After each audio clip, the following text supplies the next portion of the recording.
Small request, pretend to be his fiancée, but the ending brought me to tears.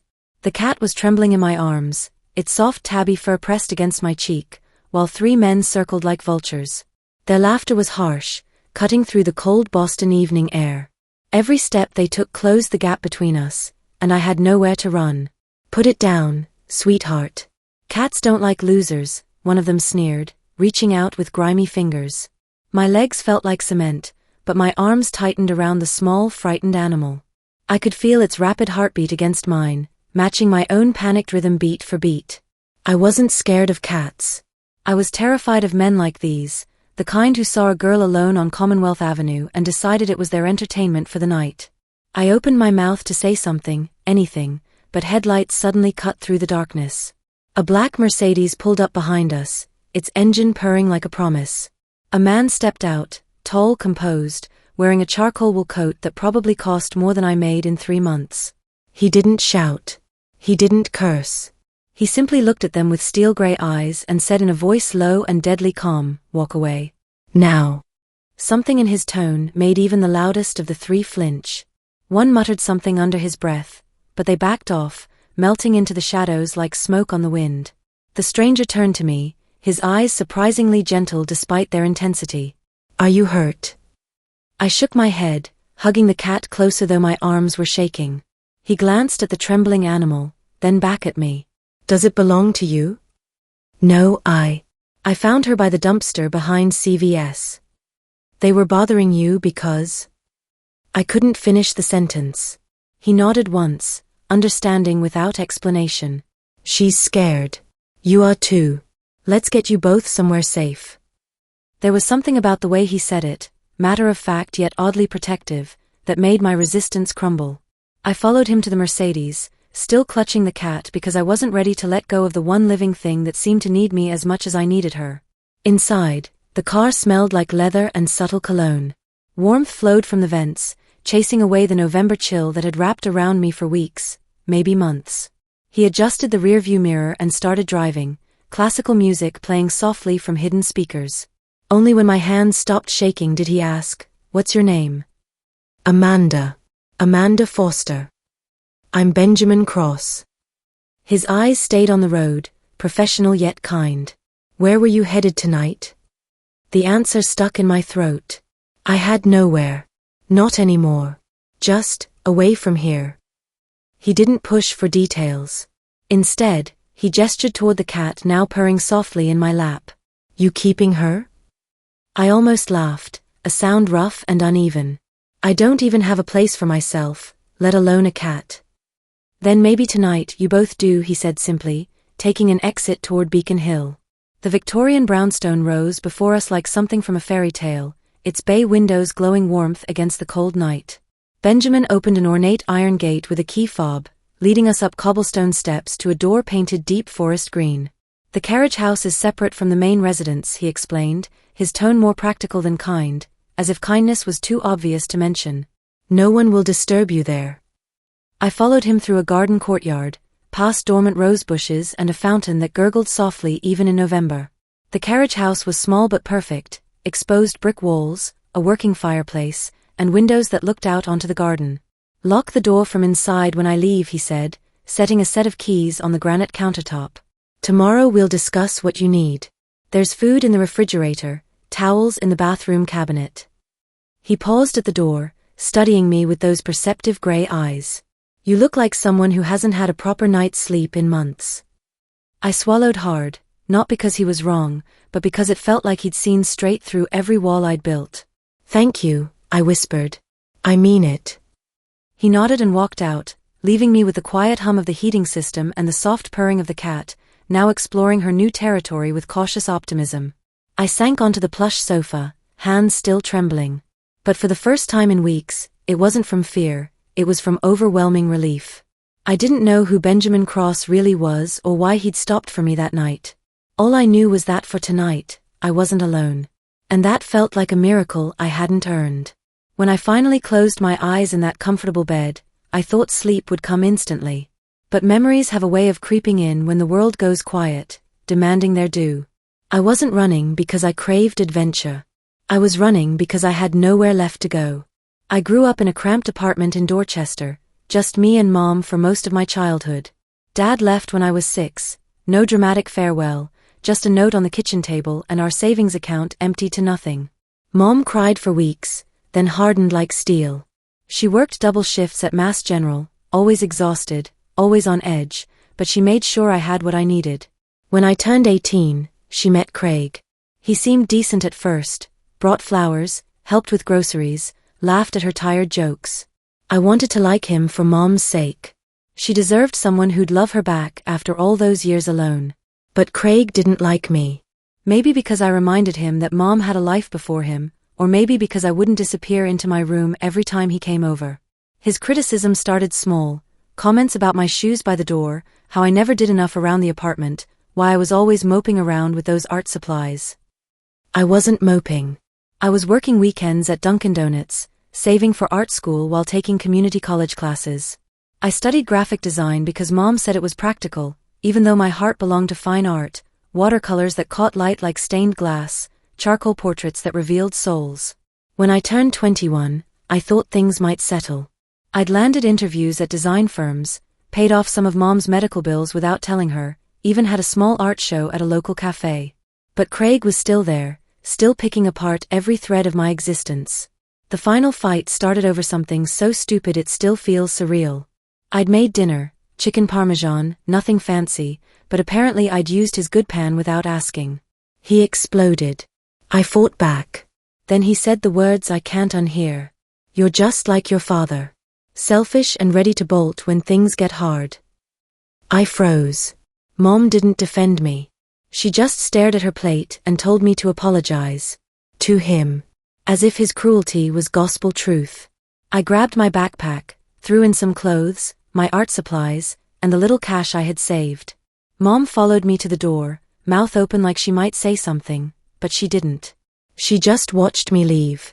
That night, wrapped in Benjamin's unexpected kindness, I let my exhausted mind finally rest. Tomorrow could bring whatever it would. Tonight, I was safe. I woke to sunlight streaming through tall windows, golden and warm, like hope made visible. For a moment, I forgot where I was. Then I saw the cat, I'd named her Duchess, stretched across the foot of the bed, and remembered. Benjamin, the Mercedes, the carriage house. Safety. Morning beautiful, I whispered, scratching behind Duchess's ears. Her purr rumbled like a tiny engine of contentment. I showered in water that stayed hot, used fluffy towels that smelled like lavender, and stood in the kitchenette wondering what came next. Leave before I overstayed my welcome? Wait until he asked me to go? A knock interrupted my spiral of anxiety. I opened the door to find Benjamin holding 2 coffee cups from what looked like an expensive cafe. He'd traded his wool coat for dark jeans and a cashmere sweater, looking less intimidating in daylight but somehow more real. You sleep well? He asked, offering me a cup. I nodded, accepting the coffee gratefully. Better than I have in months. Good. He glanced at Duchess, who was weaving around his ankles like they were old friends. You hungry? I was thinking we could talk over breakfast. 30 minutes later, I sat in his main house kitchen, trying not to gawk at the marble countertops and professional-grade appliances. He'd made eggs Benedict with fresh hollandaise, served on china that probably belonged in a museum. I have a proposition, he said, sliding a manila folder across the island. I need someone to manage this place. Light housekeeping, meal preparation when I'm entertaining, general maintenance coordination. Nothing overwhelming. I blinked. You're offering me a job? You need one, don't you? But you don't even know me. His gray eyes met mine steadily. I know you rescued a stray cat and stood your ground against 3 grown men. That tells me everything about your character. I stared at the job description, hardly believing what I was reading. Generous salary, benefits, housing included. I'm not exactly qualified to manage a Beacon Hill mansion. You're intelligent, responsible, and you need a fresh start. That's qualification enough. Something in his voice, confidence mixed with unexpected gentleness, made me look up.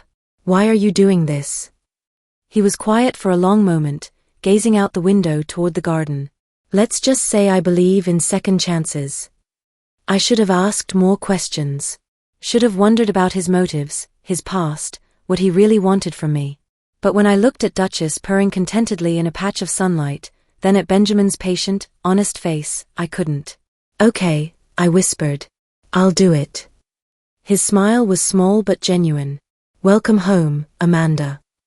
By evening, I had my own set of keys, a credit card for household expenses, and a sense of purpose I hadn't felt in years. As I sat on the carriage house steps watching Duchess chase falling leaves in the twilight, something inside me began to hope again. Maybe, just maybe, I'd found somewhere I could stay. 3 weeks passed like a dream I was afraid to wake from. My days fell into a comfortable rhythm, morning coffee with Duchess purring at my feet, afternoons managing deliveries and coordinating with Benjamin's housekeeper Mrs. Chen, evenings sketching by the fireplace while rain drummed against the windows. Benjamin traveled frequently for work, something in corporate consulting that required expensive suits and first-class flights. But when he was home, we fell into an easy companionship. He'd ask about my art, I'd update him on household matters, and sometimes we'd share dinner while discussing books or current events. I hadn't realized how starved I'd been for intelligent conversation, for someone who listened like my words actually mattered. Then she arrived. I was arranging fresh flowers in the main house when I heard heels clicking across the hardwood floor. A woman appeared in the doorway, tall, elegant, with platinum blonde hair and the kind of confidence that comes from never being told no. "Where's Benjamin?" she asked, barely glancing at me. "He's in his study. Can I help you with something?" She looked me up and down, her smile sharp as cut glass. "You must be the new help. I'm Vanessa Whitmore. Benjamin and I have history." Before I could respond, Benjamin appeared, his expression shifting to something carefully neutral. "Vanessa, I wasn't expecting you. Clearly." Her gaze flicked between us, calculating. "We need to talk. Privately." I excused myself, but their voices carried from the study. Vanessa's tone was honey over steel, full of implications I didn't want to understand. Benjamin's responses were clipped, professional, but I caught fragments that made my stomach tighten. Father's company. Family expectations. Suitable arrangement. When she finally left, clicking back across the floor like a departing storm, I found Benjamin standing by the window, tension radiating from his shoulders. "Everything okay?" I asked softly. He turned, his smile not quite reaching his eyes. "Family business. Nothing to worry about." But something had shifted. Over the next few days, he seemed distant, distracted. He worked later, spoke less at dinner, and I caught him staring at nothing with the weight of the world on his shoulders. I told myself it didn't matter. Whatever complicated history he had with elegant women like Vanessa Whitmore was none of my business. I was just the girl who managed his house and sketched in the evenings. But late at night, when I couldn't sleep, I found myself wondering what it would be like to be the kind of woman Benjamin Cross could actually choose. Not out of charity or convenience, but because he couldn't imagine his life any other way. Dangerous thoughts for a girl from Dorchester living in borrowed safety. Then, on a Friday evening when November rain lashed the windows and I was curled up with Duchess and my sketchbook, Benjamin knocked on my door. He looked exhausted, his usually perfect hair disheveled, his gray eyes troubled. "Amanda, I need to ask you something. It's complicated." My heart stuttered. "What is it?" He ran a hand through his hair, a gesture so uncharacteristically uncertain that alarm bells rang in my head. "My parents are coming for Thanksgiving weekend. They're persistent about certain expectations. And there's this woman they keep pushing, Vanessa, actually. They think she'd be perfect for me." I set down my sketchbook, sensing where this was heading but hoping I was wrong. "The thing is," he continued, pacing now like a caged wolf, "my father has heart problems. Stress triggers episodes. And my mother worries constantly about me being alone, about the family legacy, about whether I'll ever settle down." "Benjamin." He stopped pacing and looked at me directly. "I need you to pretend to be my fiancée. Just for the weekend. Just so they can see I'm happy, that I'm building something real. Then they'll stop worrying and Dad won't stress himself into another cardiac event." The words hit me like cold water. "You want me to what?" "I know how it sounds. But you're the only person I trust enough to ask. And you." He paused, something vulnerable flickering in his expression. "You make this place feel like home. They'll see that. I stared at him, my mind reeling. Everything that had felt real between us, the easy conversations, the shared dinners, the way he looked at my art like it mattered, suddenly felt like preparation for this moment. Like I'd been auditioning for a role I didn't even know existed. What if they see through it? I whispered. They won't. You're genuine, Amanda. That's all they need to see. The rain continued its assault on the windows as I weighed his words. He was asking me to pretend to be in love with him, to play the role of devoted fiancée for people whose approval could literally save his father's life. And the most terrifying part? I wasn't sure how much of it would be pretending. If I do this, I said slowly, what happens after? When they leave and we go back to being what we were. His eyes searched mine, and for a moment I thought he might say something that would change everything. Instead, he simply said, we'll figure it out. Duchess meowed softly from her perch on the windowsill, as if casting her vote. I took a deep breath. Okay, I'll do it. The morning Benjamin's parents arrived, I stood before the carriage house mirror, smoothing the front of the emerald silk dress he'd bought for me, feeling like an actress about to make her debut. The engagement ring, a stunning vintage piece with a central diamond surrounded by smaller stones, caught the light as I adjusted my hair. What do you think, Duchess? I asked the cat, who was watching from her favorite perch. Think I can pull off beloved fiancé? She purred, which I chose to interpret as encouragement. Benjamin knocked softly before entering, and when he saw me, he stopped mid-stride. His eyes traveled from my carefully styled hair to the dress that fit like it was made for me, and something shifted in his expression. You look. He cleared his throat. Perfect. You look perfect. Before I could respond, a car door slammed outside. Through the window, I watched an elegant older woman in a camel coat step out of a silver Lexus, followed by a distinguished man with silver hair and Benjamin's gray eyes. Ready? Benjamin asked, offering his arm. I nodded, though my heart was hammering against my ribs. Mom, Dad, Benjamin called out as we approached, his hand finding mine with surprising naturalness. I'd like you to introduce you to Amanda Foster, my fiancée. Eleanor Cross was petite and gracious, with laugh lines around her eyes and pearl earrings that probably cost more than my old car. She studied me for exactly 3 seconds before her face lit up with genuine joy. Oh, Benjamin, she exclaimed, pulling me into a hug that smelled like expensive perfume and maternal warmth. She's lovely. When did this happen? Why didn't you tell us sooner? William Cross was more reserved, shaking my hand with a firm grip while his intelligent eyes assessed me with fatherly protectiveness. Welcome to the family, Amanda. I was starting to think this boy would never find someone who could keep up with him. Dad, Benjamin warned, but he was smiling. The weekend unfolded like pages from a romance novel I'd never dared to read. We cooked together, Eleanor teaching me her famous stuffing recipe while sharing embarrassing stories about Benjamin's childhood. We took walks around Beacon Hill, me and Eleanor linking arms like old friends while the men discussed business behind us. During these moments, I almost forgot it was pretend. The way Benjamin's hand found the small of my back when I was reaching for something. How he absently brushed a strand of hair from my face while his mother was talking. The protective way he stepped closer whenever other people looked at me too long. How did you two meet? Eleanor asked over dinner at a restaurant so exclusive it didn't have prices on the menu. I'd rehearsed this story, but when I opened my mouth, the truth almost tumbled out. Benjamin must have sensed my hesitation because his hand covered mine on the table. Amanda was working at an art gallery in the South End, he said smoothly. I saw one of her watercolors and had to meet the artist.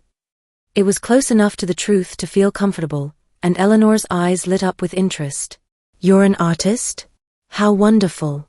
William, didn't I tell you Benjamin needed someone creative in his life?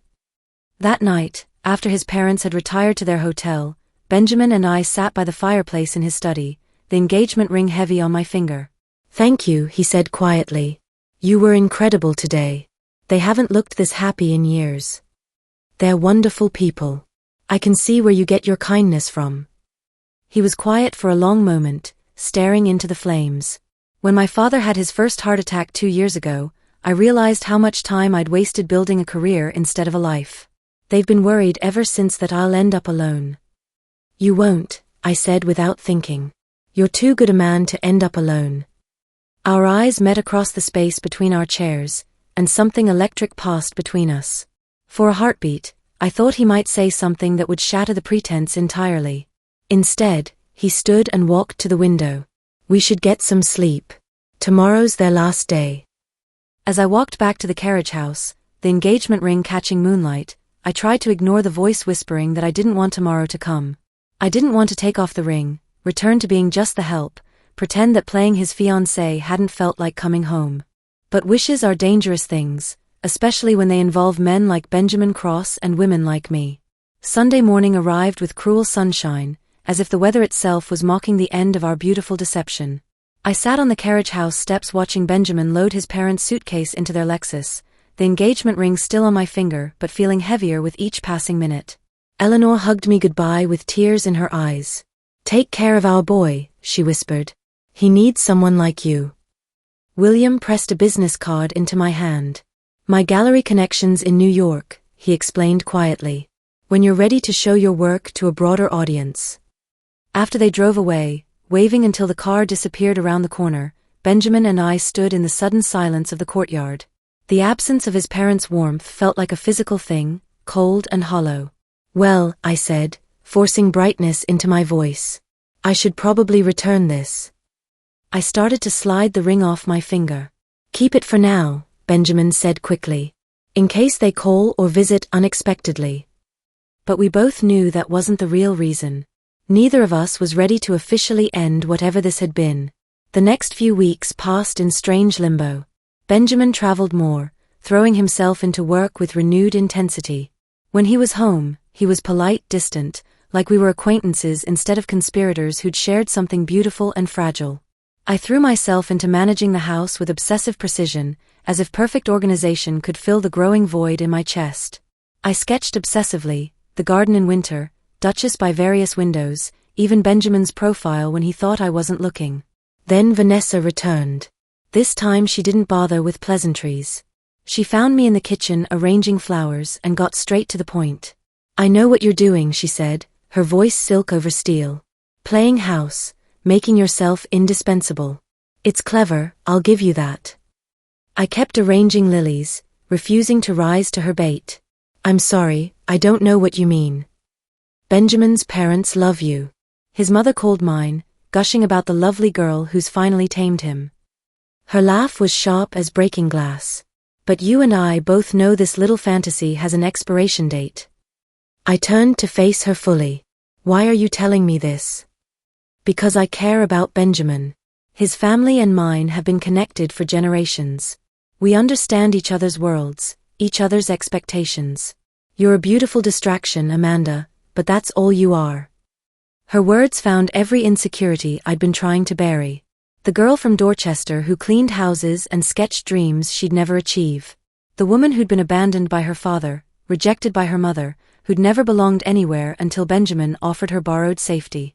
"He saved you," Vanessa continued, studying my face like a scientist observing a specimen. "That's who he is, he rescues things. Stray cats, struggling artists, failing companies. But rescue isn't the same as love." That evening, I made a decision that felt like swallowing broken glass. When Benjamin came home from his latest business trip, I was packed and ready to leave. "Going somewhere?" he asked, taking in my suitcase and carrier for Duchess. "It's time," I said, my voice steadier than I felt. "Your parents have stopped worrying. The charade served its purpose. And I took a shaking breath. "I need to find my own life." His face went carefully blank. "Is this about Vanessa?" "Because whatever she said, this isn't about her. It's about me accepting reality." The words tasted like ash. You needed a temporary fiancé, and I needed temporary shelter. We both got what we needed. "Amanda, please.